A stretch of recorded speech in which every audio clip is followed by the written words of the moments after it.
em đi ngom lâu và thăng thang gió gần khi đường đi ngom lâu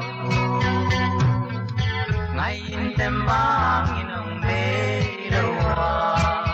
cao vang thu vang nghe lệ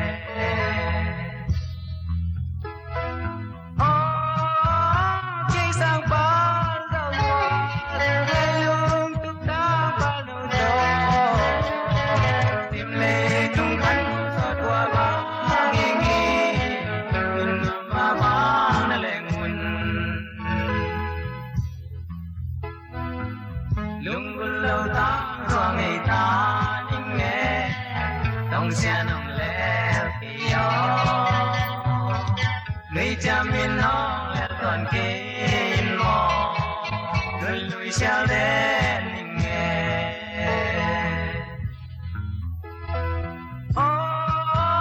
chỉ sang ba giờ qua ngày luôn tuk ta ba lâu rồi tìm lệ tung khăn cũng gió đua vang nghi nghi ngân ngầm mà vang đã lệ nguồn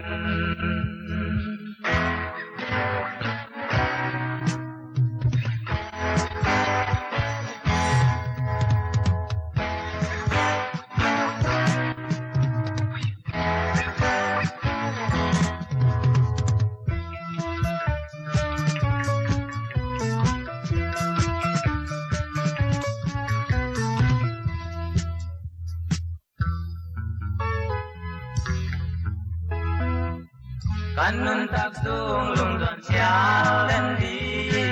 am na gu xin ka giao đông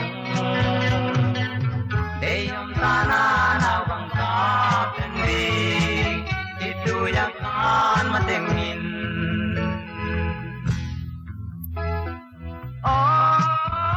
đi sang ba giờ qua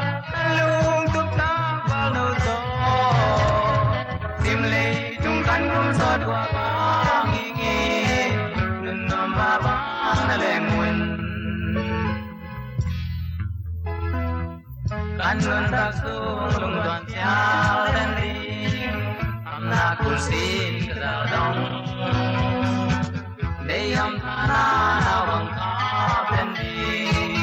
itu yak kan mà tình nhìn